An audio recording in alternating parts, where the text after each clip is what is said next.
જે ગત સપ્તાહે જે છે એ IHIP રાજકોટ મહાનગરપાલિકાના જે આરોગ્ય કેન્દ્ર ઉપરાંત PKH અને PDUમાં જે વાહકજન્ય રોગો અને રોગચાળાના જે આંકડા નોંધાય છે એ મુજબ જોવા જઈએ તો ગત સપ્તાહે મેલેરિયા અને ચિકનગુનિયાના કોઈ પણ કેસ છે એ નોંધાયેલા નથી, પરંતુ ડેન્ગ્યુમાં જે છે 32 જેટલા કેસીસ છે એ નોંધાયેલા છે।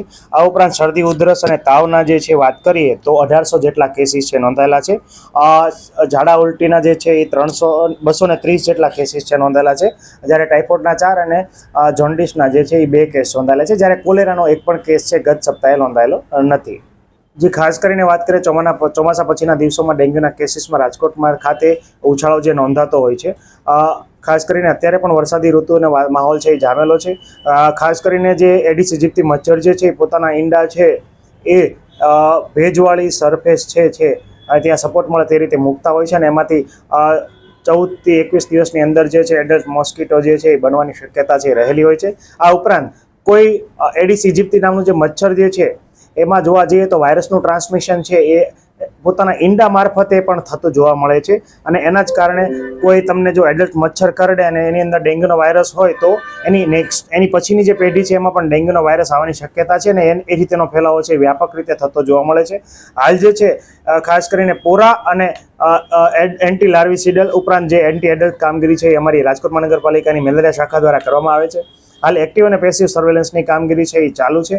આ ઉપરાંત ઘરે ઘરે તમામ કેસો છે જ્યાં શંકાસ્પદ NS1 હોય, અલાઇઝા છે કે કન્ફર્મ કેસીસ છે, તમામ કેસો જે છે ત્યાં ફોગિંગની કામગીરી છે આજુબાજુના 50 મીટરના એરિયામાં જે છે એ કરવામાં આવી રહી છે। આ ઉપરાંત જોવા જઈએ તો 7,500 જેટલા ઘરોમાં ગત સપ્તાહે ફોગિંગની કામગીરી કરવામાં આવી છે। આ ઉપરાંત રાજ્ય કક્ષાએથી મળતી સૂચનાઓ મુજબ જે છે એ કાર્યવાહી કરવામાં આવે છે।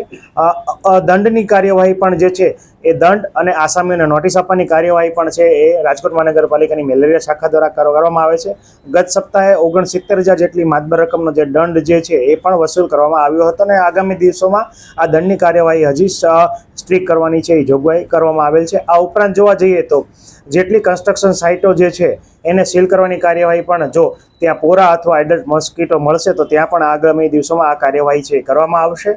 આ ઉપરાંત જે સ્વચ્છતા હી સેવા જે છે પખવાડા અંતર્ગત ખાસ કરીને જ્યાં આર્ટિફિશિયલ પાણીનો ભરાવો થાય છે ત્યાં ઓઇલ બોલ નાખવાની કામગીરી, અગાસીઓ જે છે જે બંધ મકાનની અગાસીઓ છે ત્યાં પણ જો પાણીનો ભરાવ હોય તો ત્યાં ઓઇલ બોલ નાખવાની કામગીરી છે અમારા મેલેરિયા વર્કર દ્વારા હાલ જે છે કરવામાં આવી રહી છે।